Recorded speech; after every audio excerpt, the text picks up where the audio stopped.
बढ़ते आगे बात एक और खबर की कर लेते हैं जो कि चर्चा का विषय आज पूरे दिन रही है। बात बोरिस जॉनसन की करेंगे, क्योंकि अगर बात करें बोरिस जॉनसन की तो भारत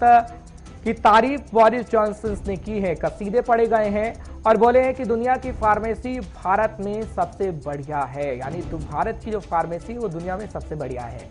मेरी बाह पर भी टीका लगा है कोविड का भारत का, ये बोला है बोरिस जॉनसन ने और पीएम मोदी को खास दोस्त भी बताया है। बोरिस जॉनसन साहब 2 दिन के दौरे पर भारत में रहे। हालांकि कल जो उनका दौरा देखा हमने वो गुजरात के अंदर था, जब गुजरात के अंदर भव्य स्वागत किया गया। लेकिन आज की जब हम बात करते हैं तो आज वो सबसे पहले राष्ट्रपति भवन पहुंचे, जब गार्ड ऑफ ऑनर उन्हें दिया गया, उनको सम्मान दिया गया, जिसके बाद बोरिस जॉनसन ने प्रेस कॉन्फ्रेंस भी की और बोरिस जॉनसन की तरफ से ये कहा गया कि ये पल मुझे हमेशा याद रहेगा, क्योंकि भारत एक अच्छा दोस्त है ब्रिटेन का। और उन्होंने कहा कि भारत की जो फार्मेसी है वो कहीं ना कहीं दुनिया की फार्मेसी है, यानी दुनिया की फार्मेसी इस वक्त भारत बना हुआ है। और उन्होंने ये इसका भी जिक्र किया कि मेरी बाजू पर कोरोना का जो टीका लगा है वो भी भारत का है, वो कोविशील्ड का भी जिक्र करते हुए नजर आए हैं। और प्रधानमंत्री नरेंद्र मोदी के लिए इन शब्दों का इस्तेमाल किया है कि प्रधानमंत्री नरेंद्र मोदी मेरे खास दोस्त हैं,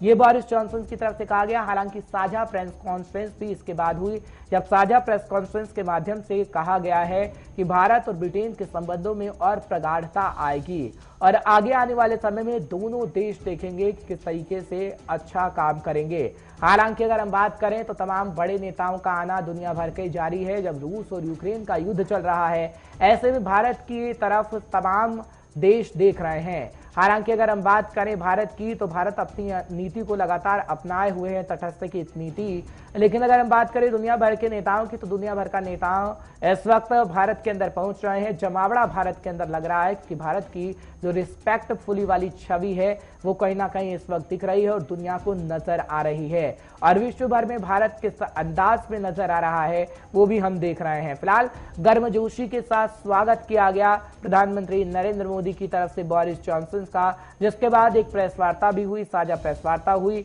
और उसके बाद कई बातें कही गई हैं। फिलहाल कुछ देर में विदेश मामलों की जानकार हमारे साथ जुड़ रहे हैं, उनसे हम खासतौर पर बातचीत करने की कोशिश करेंगे कि बोरिस जॉनसन का आना भारत के अंदर इस वक्त क्या कुछ कहता है, क्योंकि बड़ी खबरें इस वक्त आ रही हैं बोरिस जॉनसन को लेकर भी कि बोरिस जॉनसन का भारत आना आखिर क्यों महत्वपूर्ण हो गया था, जो कि बोरिस जॉनसन भारत यात्रा पर आए और अब उनकी रवानगी हो जाएगी, यानी बोरिस जॉनसन 2 दिन के भारत दौरे पर रहे हैं। जानकारी हम आपको इस वक्त की बड़ी देने की कोशिश कर रहे हैं और ये कहा जा रहा है कि भारत के साथ और भी संबंध बेहतर होते हुए ब्रिटेन के नजर आएंगे। बोरिस जॉनसन ने ये तमाम बातें कही हैं, प्रधानमंत्री नरेंद्र मोदी की खासतौर पर तारीफ की गई है।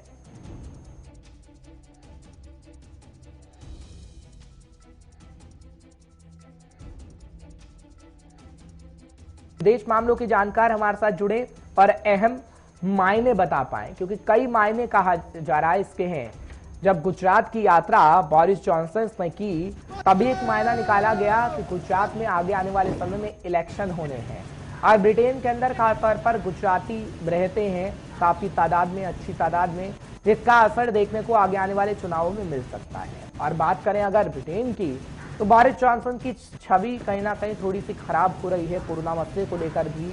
इसके बाद हमने देखा है तो उन पर सवाल भी खड़े हुए हैं, तो अपने अपने हित है। फिलहाल संजीव श्रीवास्तव साहब हमारे साथ जुड़ रहे हैं, विदेश मामलों के जानकार, उनसे बातचीत करने की कोशिश करते हैं। संजीव जी बहुत बहुत शुक्रिया 5 के पंच में अपना समय देने के लिए, आपका आभार, आपने समय निकाला। संजीव जी क्या आप कहेंगे बोरिस जॉनसन का भारत दौरे पर आना ऐसे में जब 2 देशों के बीच युद्ध चल रहा है और दोनों देशों के बीच हम देख रहे हैं जब भारत और ब्रिटेन का जिक्र करते हैं तो संबंधों को और प्रगाढ़ करने की बात कही गई है, लेकिन मकसद क्या हो सकता है और तमाम नेताओं का जवाबड़ा जो भारत के अंदर लग रहा है वो किस ओर इशारा कर रहा है? संजीव जी ये इशारा बहुत स्पष्ट है कि भारत भूमिका है वो बढ़ती जा रही है। भारत की तरफ आज पूरा विश्व बड़े ही एस्पिरेशंस के साथ, बड़ी आशाओं के साथ देख रहा है। और सबसे अच्छी बात यह है कि आज का ये जो नया भारत है वो अपनी वैश्विक भूमिका का निर्वहन करने के लिए पूरी तरीके से तैयार है और आने वाले समय में भारत और भी अधिक गहरे तरीके से वैश्विक मामलों में अपने पार्टिसिपेशन को करेगा, ये बात स्पष्ट रूप से दिखाई देती है। वर्तमान समय में आप देखिए तो चाहे वो वातावरण परिवर्तन का संकट हो, आतंकवाद का मुद्दा हो, इंडो पैसिफिक रीजन में रूल्स बेस्ड ऑर्डर को स्थापित करने के लिए प्रयासों की बात हो, और जो अन्य जो मुद्दे हैं जैसे कि कोविड-19 के समय में भारत ने इस संक्रमण काल में भी जिस तरीके का नेतृत्वकारी जो है अपना एक प्रदर्शन किया है, उससे पूरे विश्व में भारत की प्रतिष्ठा बढ़ी है। और यूक्रेन संकट के संदर्भ में भी अगर देखें तो भारत का जो स्टैंड है कि जिसमें कि भारत लगातार इस बात को कह रहा है कि इस पूरी समस्या का जो समाधान है वो नेगोशिएटिंग टेबल पर बातचीत के माध्यम से ही हो सकता है। राष्ट्रों को हिंसा बंद करनी होगी, उन्हें अंतर्राष्ट्रीय कानूनों का यूएन लेड चार्टर के आधार पे जो एक विश्व व्यवस्था बनाई गई थी, जो एक रूल्स बेस्ड इंटरनेशनल ऑर्डर स्थापित किया गया था द्वितीय विश्व युद्ध के बाद, उसका सम्मान करना होगा। और भारत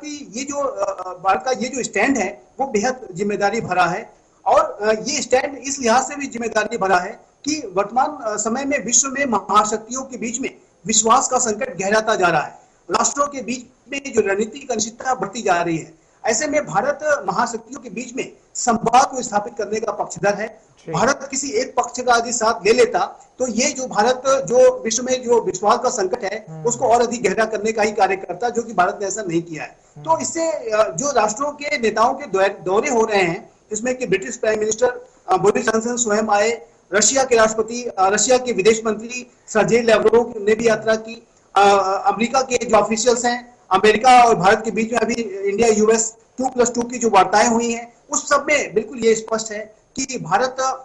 की वैश्विक मामलों में भूमिका बहुत ही महत्वपूर्ण है, और भारत अपनी भूमिका का निर्वहन करने के लिए पूरी तरह से तैयार भी है और प्रोएक्टिव तरीके से कार्य कर रहा है।